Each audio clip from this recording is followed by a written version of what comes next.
Okay, good evening, everybody. Welcome to the teaching C++ workshop teaching panel. And we'll be starting off by having each one of you introduce yourself, tell me where do you teach, and if you can, a few words about the C++ course that you teach. Is it required or an elective?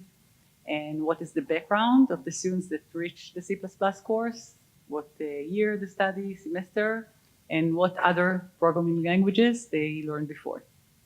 Okay, my name is Adina Millstone. I teach in the Academic Live Center in the Girls College in Machon Tal in Jerusalem, right? It's the girls' campus of the Live Academic Center. I teach two main C++ courses and another one that uses C++ as the programming language. So the first one is the introductory Mavole Madei HaMachshev, the introductory course. And that's mandatory. The next one is called Sadna in C++. It's really the second course. It's also mandatory, the second semester of the first year. And the third course I teach is data structures. And they use C++ as the programming language for the exercises. And it's another experience for the students to use C++ again. It's also mandatory. The students who come there are from various backgrounds. Some have done Bagruyot, and there they learn various programming languages. And some come with no knowledge, and they have to take an introductory course before they start their C++ course. And Adina, I want to ask something. In the first introductory course, you teach C++ with objects and everything, or just no? We really teach C. No, you teach C. We really teach C++, but we only teach the C parts of it. Okay. Hi, my name is Michal Al-Khanati. I teach at Hadassah College, Jerusalem. I teach object-oriented programming using C++. It's a full year studies. After first year of C, and then third year is Java, also a full year. So it's 3 years of programming, each year different language. We also combine game development in the course to make it more pleasurable, enjoyable. Okay, thanks. My name is Yechiel Kimchi. I teach at the Technion at the Computer Science faculty, and lately I started teaching also at Ort Braude. I teach mainly basic courses, programming courses. The first course is in C at both of them. Second course is half advanced C and C++, mandatory. At Ort Braude, C++ comes a little bit later. At the Technion, also C++ is introduced, is met by the students at advanced programming languages, and those who specialized in software engineering also take object-oriented programming, where C++ is the main language, but not the only one.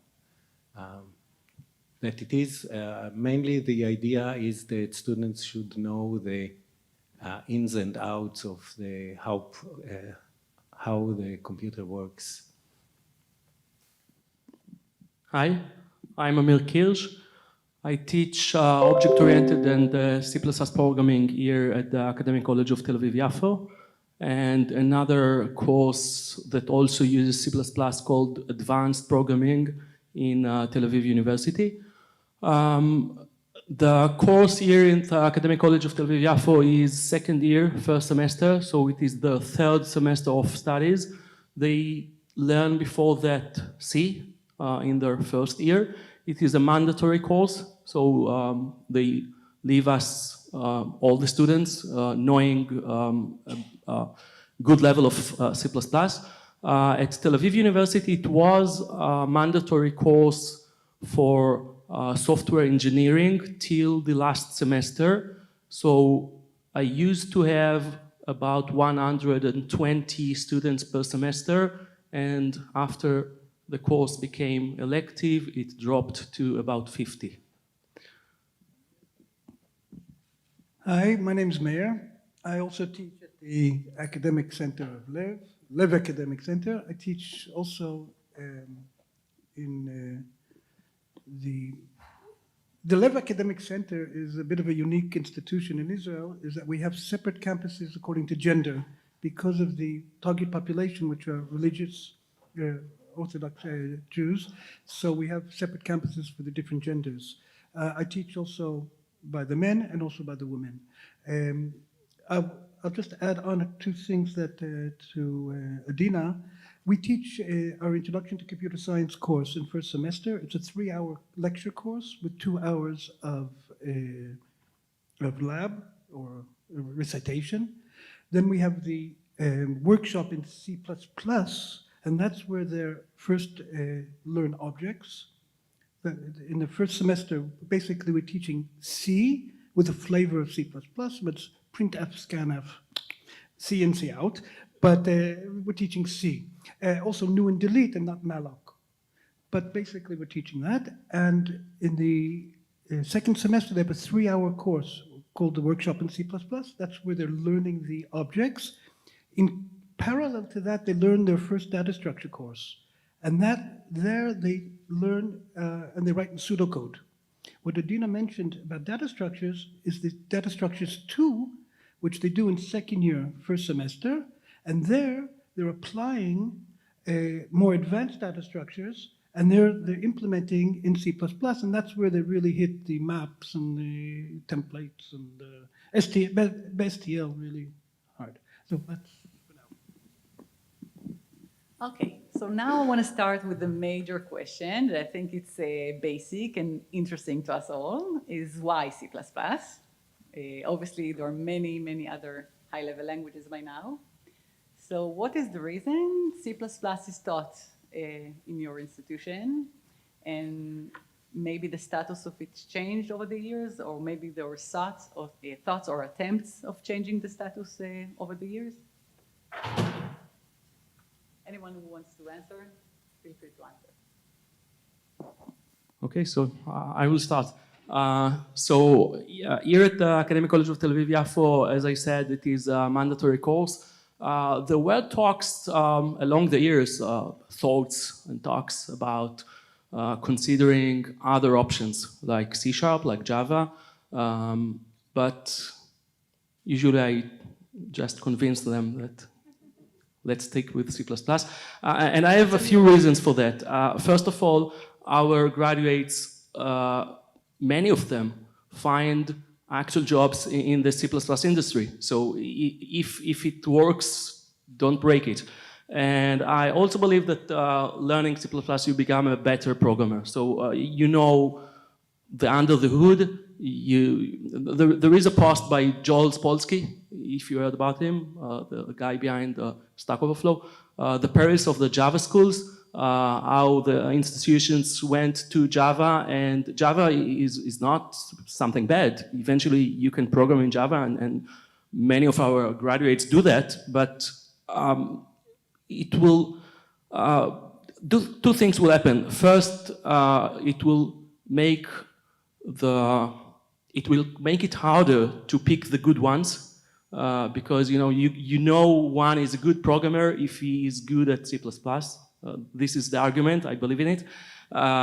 And also you make him better. So this is at least my belief, and this is why I urge to stick with C++. And I think that while other institutions go for other options, it even make it more important to stick to C++, because then you have less C++ developers at the market, which brings some more advantage to those who do know C++. So they can ask for better salaries. And that's important. In Tel Aviv University, I was starting with a mandatory course, and things changed there. When I started there, they were teaching C and then C++, and this was the path. They started with Scheme. Nobody in the industry will program in Scheme, but this is just, to start with some functional programming, and then C and C++. And today it is Python and Java, and like what Joel says. But they do come, some of them, to the C++ course. I'm interested to know, do you keep contact with some of the students here after they graduate? Maybe you can ask them how do they see it in perspective? Do they feel blessed that they learn C++? Do you get any objections? Well, some of them sit in the audience, I think. We can ask them. Yeah, we can ask them later. Daniel, what do you say? It is good to learn C++, or? Did it help you? I think it's very important. Personally, I was writing C before I started my studies, so I'm not very best example for that. But I think that since it's the basis for every for the concept of programming that I see, it's crucial for someone to at least have a basic knowledge about those languages. Because without, I don't think you can really understand any other language properly. I would just repeat shortly for the recording. So Daniel says that my course was great and he enjoyed it very much. And that C and C++ are important for learning other languages, and that he knew already C, or he came from C when he came here. And maybe you chose the Academic College of Tel Aviv-Yafo because you knew C and you picked some institution that, give honor to C and C++, might be. But I do meet our graduates, and they are in the industry, and I think that in a way they appreciate the knowledge that they got in the language. Okay, thank you. Anybody else care to? First, I want to comment about choosing an institution with C for those students who have prior knowledge. So at least at the Technion, almost 20 years ago, the TAs made statistics, and what they found was that during the first 4 homeworks, the worst homeworks were by those who used parts of C that we didn't teach yet. So prior knowledge does not guarantee good knowledge, at least. And this is generally, at least in my view, is a general problem that in many cases people don't learn the languages, especially C and C++ in some sense, are easy to learn wrongly. It is used to say in C that it is very easy for the programmer to shoot oneself in the foot. And Bjorn Stroustrup admitted that he once said that in C++ it's harder for the programmer to shoot oneself in the foot, but when he succeeds, he blows the whole leg off. So good teaching is a problem.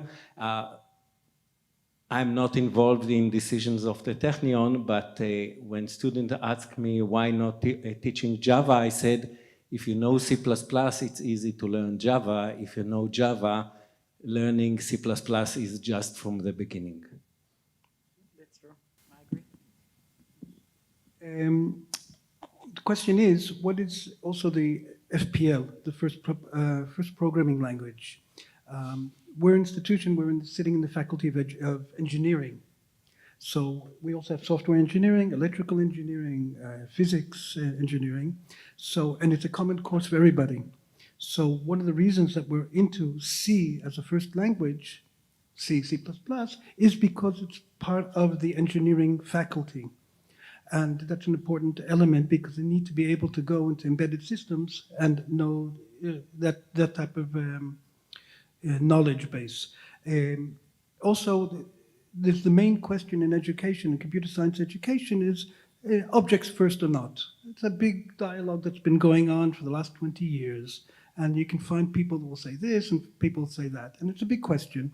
And definitely by us, because of the institutional things of the engineering, we are definitely going on the paradigm of procedural languages first, And then after you have a basis in the procedural language, then you go over to the object-oriented. And therefore, C, C++ is a correct answer to do that.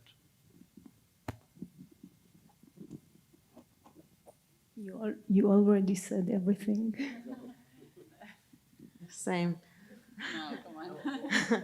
Okay, as I'll just add one or two things. Just we have this discussion. We just had discussion now in the break among us. We all, Meir and Joyce and Chani and myself, we sit together and we prepare this course again and again.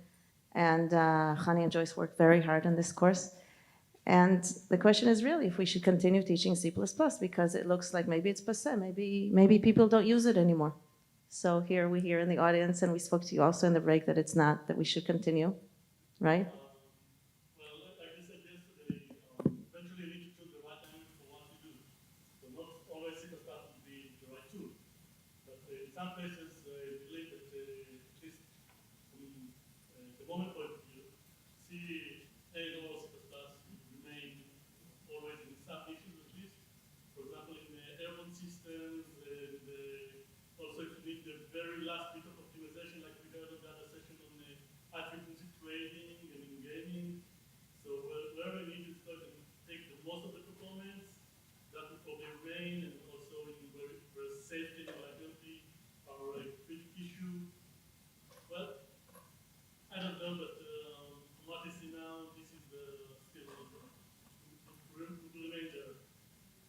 I feel the same as a teacher. If I'm thinking about educating the next generation of programmers, I feel that really C++ has the foundations of all the languages in a good way. Because I also teach Java, I also teach C#, and I also, at the third year, I also teach a course called Principle of Programming Languages. And we come back and back to the same principles that we learn in C++.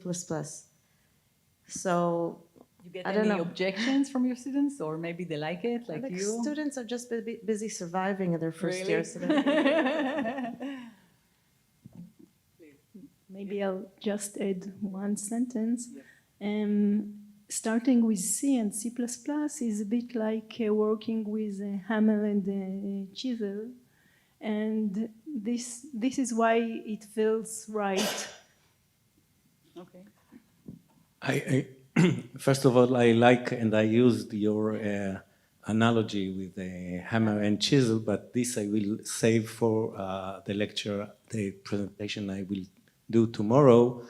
And I see that I somehow, I differ. I will talk about C++ as first language, and I teach it completely different than just C and C in, with C in and C out. I think it can be done differently.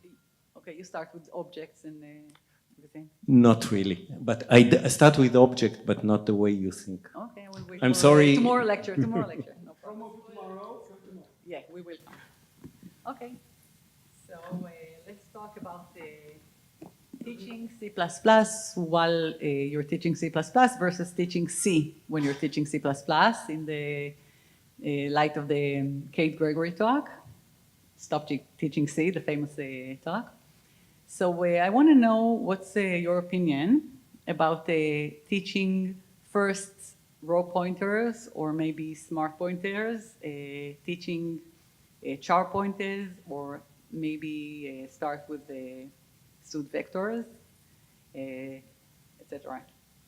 Okay, so I do go through pointers, but it is mainly the students come to my course after they learn C already, so they know pointers. And I start with classes and with object-oriented part.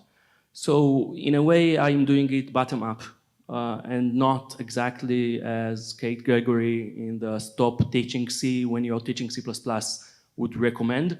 I do, my path is to go to, at the end, to the rule of zero, to use in your classes vectors and string and smart pointers, and do not manage your resources inside. Use other classes to manage your resources, and especially existing classes from the standard library, but I reach it gradually. And as I already mentioned in my lecture previously today, when we do reach smart pointers and the students realize that we may say goodbye to pointers, they are very happy, but then they see that we do not say goodbye to pointers and that smart pointers are their own very complex creature, and now they have to know both. So I think that at the end, they should know both, and this is what I'm striving at. I'm going to throw you another curveball. We have a problem that in high schools, they learn programming, and there's more and more students that come with some type of programming experience, either formal or informal. And they basically learn usually Java, C#. Right. I know from the high school curriculum and everything. So what happens is that a lot of students come and think, oh, it's going to be an easy course. So in the first few weeks, they have it easy until they see star. They see the kochavit, the star, and then they realize that some of the other people that had no previous experience maybe have a better chance than them. And then we can really see who are the students who, just because of prior knowledge, they're doing well, or they're good students. And that's that's just a byproduct of the C++ issue. It's a byproduct. But definitely when you're talking about, just like with lists, let's take data structures, you take a linked list. There's two different ways of teaching it. I can just give it to you, let's play with it and use it and whatever. Or I can say, okay, this is how it works. Let's implement, insert, and delete, and do all the things. And then, yes, this language gives you those tools to be able to do it. The bottom-up approach, and then they understand what's under the hood. And also you're, by the way, also doing a lot of, your practice, the student is really working and coding, and I just get an extra advantage out of that, and he understands what's going on, and not just using something, there's an expression in Hebrew, to use what's already, I want them to build it themselves as well. And then afterwards, they can use existing tools. I know that maybe somebody doesn't agree. Okay. So let's move on to speak a little bit about the C++ features. What features you think are must and you must teach? Perhaps there are features you hate or hate teaching, and you teach only because you have to. I have a few examples here, maybe auto, maybe namespaces, smart pointers, containers, algorithm, function objects, template, including specialization, maybe variety templates, compilation process, whatever you want to talk about.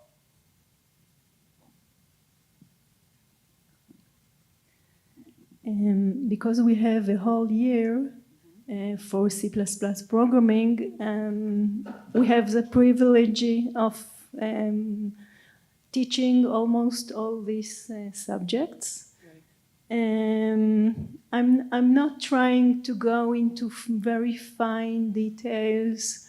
It's more important for me to speak about ideas, concepts, and the students can read by themselves more and more details. Also, Yechezkel is part of the team, the teaching team, so there's someone that knows every new element. C++ 20. Yes. So we only have one course, one semester for it, so it's not enough to teach all the features. And also today I realized how much I don't know about all the new features. But I think it depends what your goal is, what's your aim. So if we're trying to educate the next programmers and we have one course for C++, that's a workshop, after they had the basic course of the C, and now I want them to understand inheritance and polymorphism, and so I emphasize on that. And then the rest of the things are just however as much time as I have, I'll teach more things. But to teach more and more and more and more just because it's there, I don't think there's any point. Because at the end of the day, there'll always be new features, and they'll have to learn when they work and they work in the field. So that's what I think. When I teach C++, at least at the Technion, it is half a semester, as I said before. Now, for both C and C++, I say at first that my lectures are just an introduction for reading good books, and the emphasis is on good, because there are so many bad of them. Anyway, in the exam, actually, I expect them to be able to write a class, to implement a class the right way, and many fail. And although I teach some advanced C++ features, they are just in the sense of teasers. And the difficulties of teaching C++ is C before that, because they have to unlearn so many features. Wow.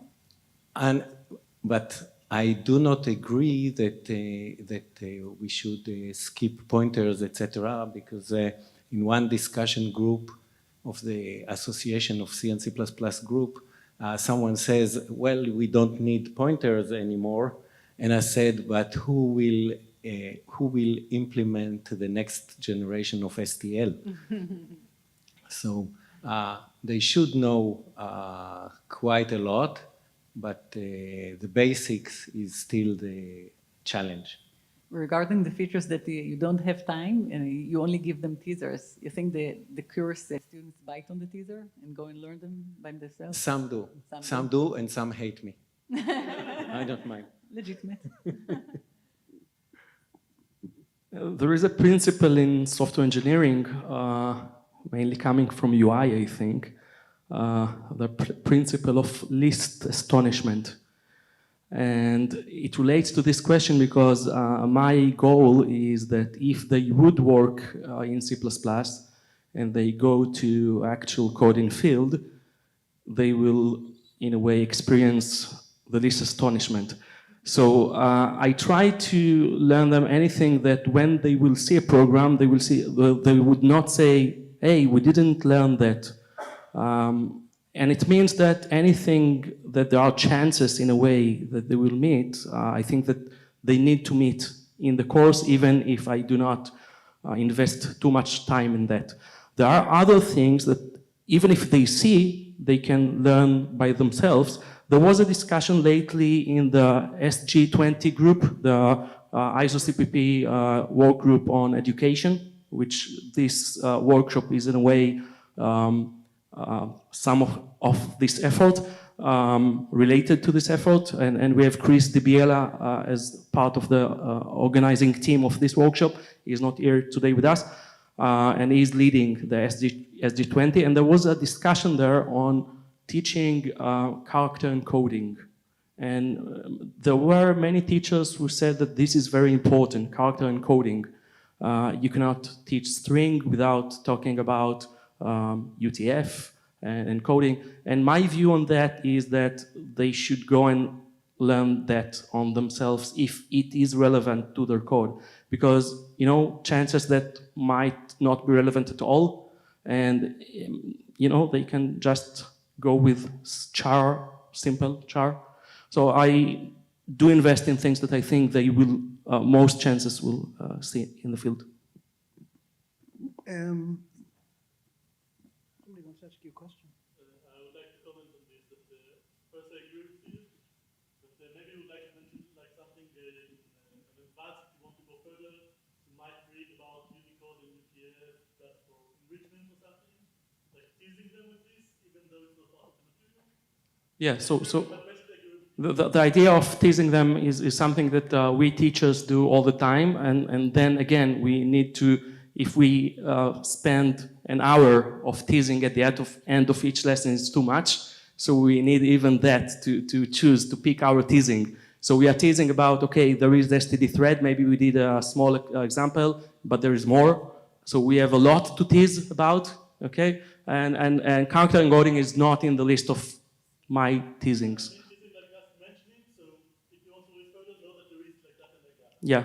So yeah, I think it is somewhere there, but the summer where they do not go probably, and there are literal operator and many other more. I think it's important, the main importance is for a student to know that there's new versions. First of all, there's a lot of different versions, and things get changed, and they have to see it being changed. And a lot of times they'll say, oh, this was in 98, this was in 11. Also, that students have to differentiate between the IDE, we were used with the Visual Studio, so they think, oh, Visual 2013, that's C++ 13, or C++, the Visual 2015 is C++. They have to understand those basic things, but they have to understand things change. That, for example, you can do, let's say I have a identifier, a bool, B. You can do B++, B, we all know that, up to C++ 14. In C++ 14, that's already, it's gone out already, right? Things change. And they have to be aware that also the lecturer doesn't know about all the changes. So if a student comes up and says, oh, you know that's great, because then he went and did it. The idea is to give them the teasers, and I really agree about the teasers. They have to know the main concepts. We don't have time to show them how to do it at the end. That's a skill. That can be taught. You pick it up if you're going to be working in C++. We're talking about first year students. Until they finish in third year or fourth year, if it's an engineering degree, the flavor of the month will be D or E or F, whatever language will be. But they need to learn the concepts. We're teaching in a computer science degree. The question is, again, are we teaching, I'll put it in a different format, are we teaching problem solving or writing to specifications? If you want to look at it that way a bit. And it's a question. And that's something that that we're dealing with all the time because the students are very practically orientated. Is this going to help me? First of all, is it on the exam? And then secondly, is it going to help me when I get out to the work? If it's not, I'm not interested.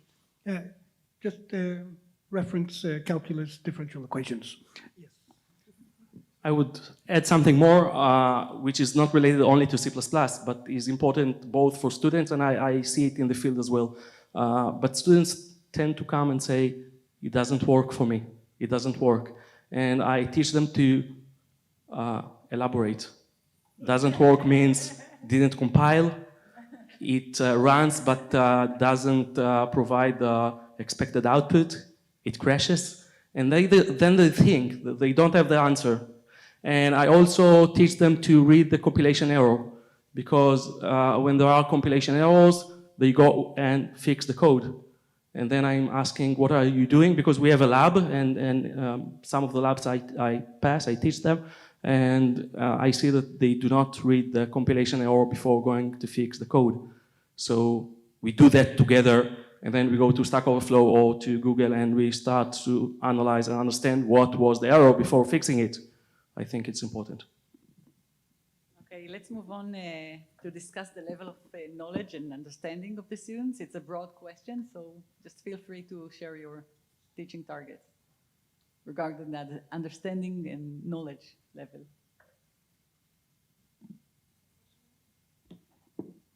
What's the level of understanding and knowledge you expect from the students by the end of the course? Okay, I've said before that after the first course of C++, not as first language though, it's different, but as a second language, which is the common practice these days, I expect them to know how to write a good class. One good class. Many of them are surprised when they get in the exam, they get points reduced because they had to implement plus operator, overloading, but they didn't implement a plus equal. And this is basics, in my view at least. And so this is the thing. The other thing is when I said about reading books after the lecture, is understanding, in some sense, the spirit of the language, its ideology, its strategy of the language, and I call it the spirit. And regarding the hammer and chisel, in one conversation with a lecturer at the Technion that I appreciate a lot and learned from him about teaching a lot, but we had disagreements on many points. He said, well, software engineers just want to organize things, but they don't solve the problem. They forget that programming is just a tool. And I told him, and it was like 15 years ago, I said, I agree with you that programming is a tool, but you think of it as the hammer and the chisel of the plumber. Break the wall, fix the leak, and put the plaster. And I think of it as the hammer and the chisel of the sculptor. If you don't do it right, you will break the marble.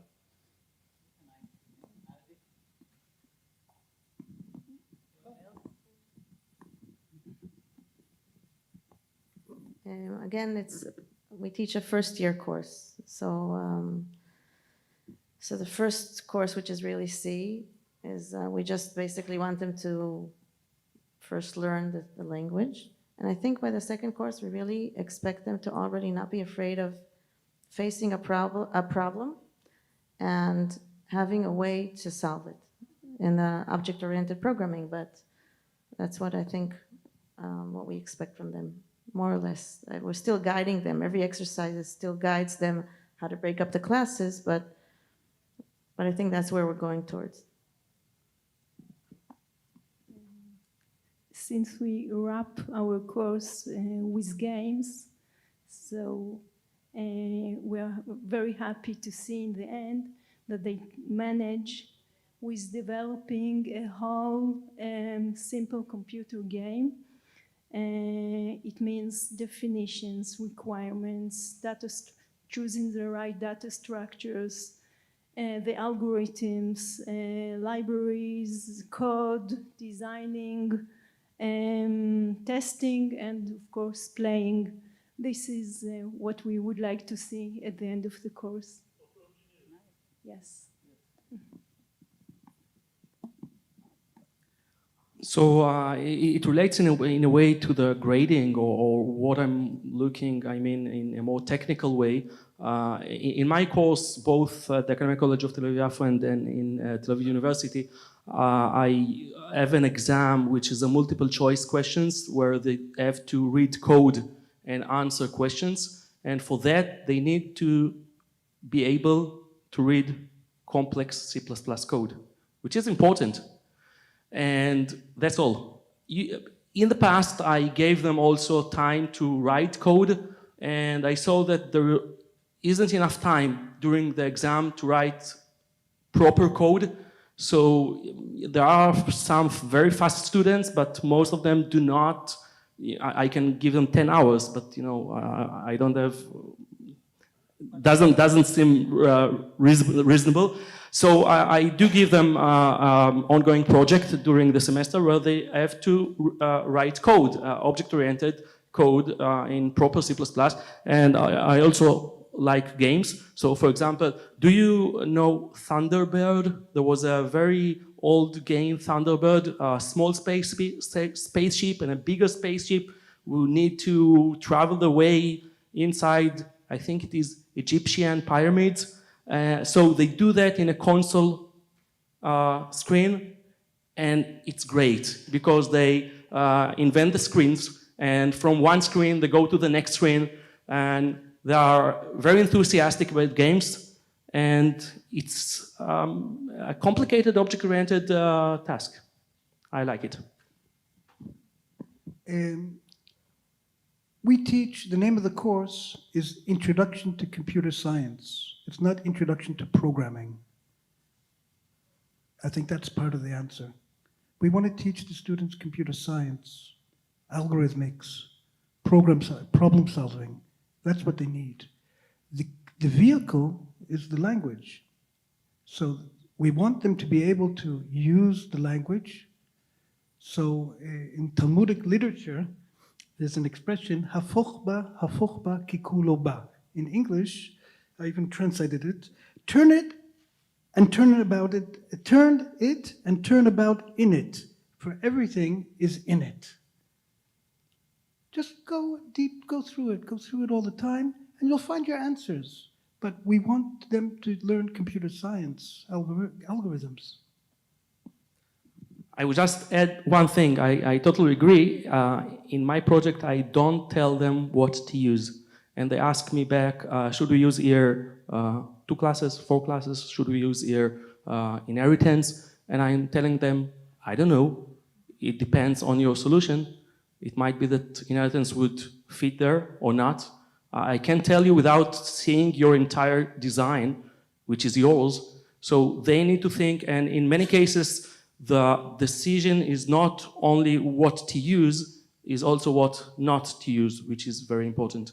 So they learn a lot of things, and they need to understand that they should not use all of them. Like we had here talk about the longest C++ line of code.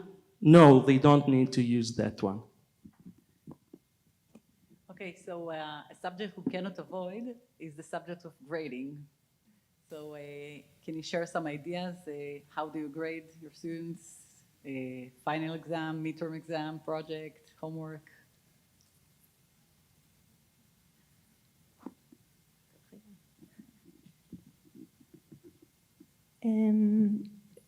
We think that the most important thing in the course is programming. So we try to concentrate on that. And we give every 2 weeks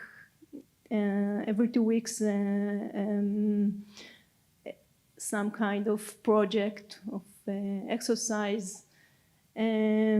Sometimes it's a whole project from the beginning to the end, not just a very special thing to exercise,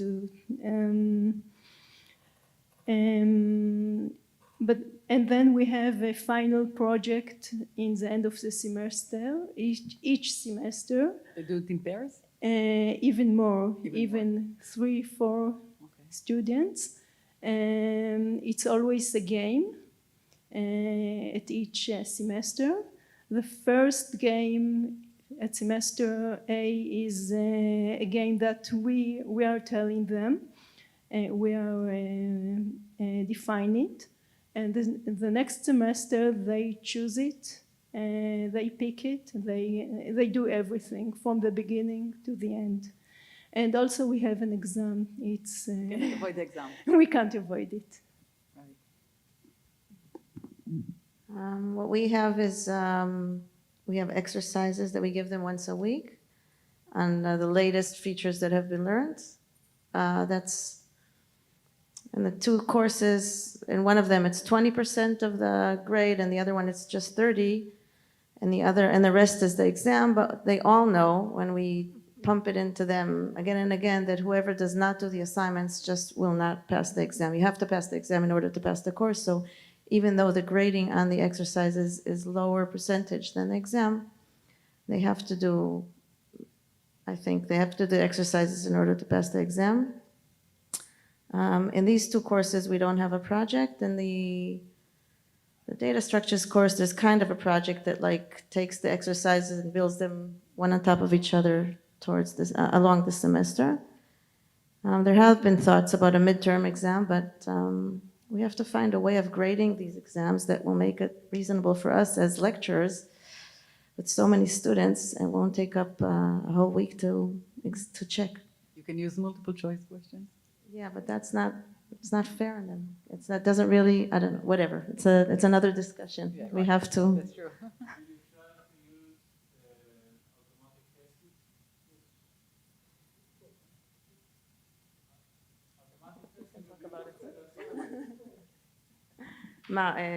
For grading the exercises? We do it as grading the exams. When they hand in exams, we have in Moodle, we have a מה? כן, כן, אז אני עונה לו. In Moodle, we have an automatic program that grades the exercises, but we don't do it for the exams. For the exams, they write it in, and then we have to sit for hours and try to understand what they meant when they wrote their code.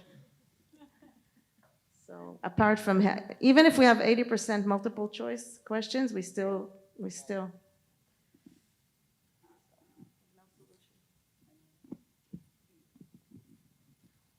So as said before, I have a multiple choice questions exam. It works perfectly, much less work for me. And I do see that grades distribute nicely. I mean, it seems okay. And the questions are hard. And there is the rolling exercise. And one very important thing, I prepare a new exercise every semester and a new exam every term. Otherwise, it's a refactoring exercise for them. A total new one because you want to see their own code and you want to see their own exam. Yeah, I know. 3 quick comments. One, our cohorts are about over 500 students now per semester. So the marking aspect that Adina mentioned is a very critical aspect.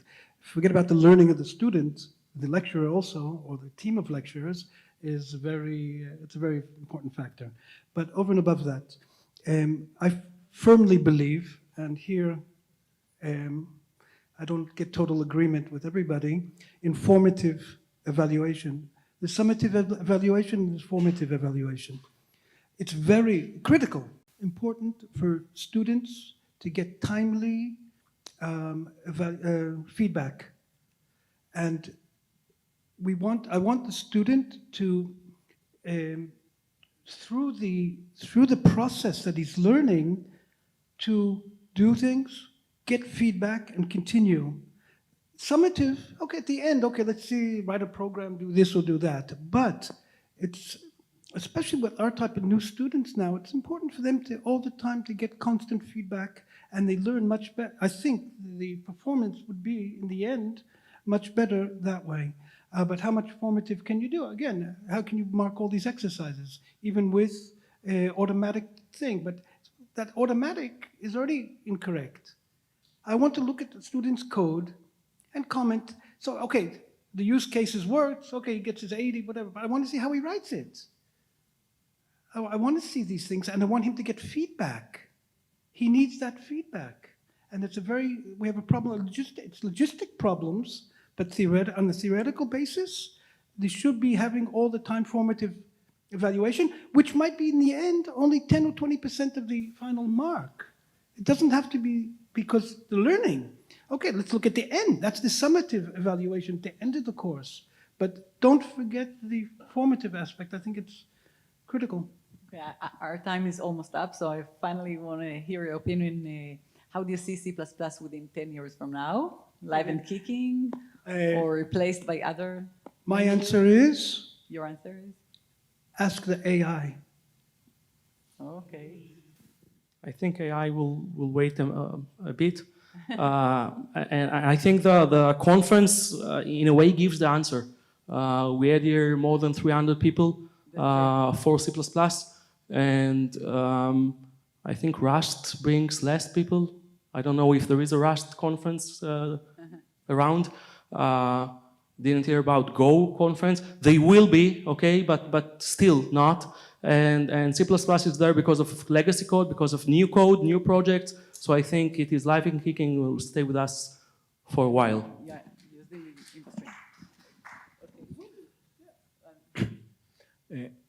I think that C++ will stay with us.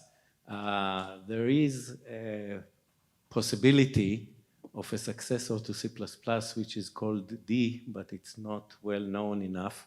So maybe it will not collect the critical mass to become dominating or, but I tried to add D in the course of programming languages to add some aspects of D. I think they took it out. And anyway, I think that C++ will not be everywhere. And I want to quote Bjorn Stroustrup that said in one of his interviews, he said, at some conference, a system administrator approached me and said, Mr. Stroustrup, or something like that, I want you to know that I hate C++, and we use it only when we have no other choice. And Bjorn Stroustrup said, thank you very much. I have no idea, but I hope so. And I also hope that I'll be able to teach it. I have no idea, Okay, but I thank like you. it. Thank you very much, all the participants.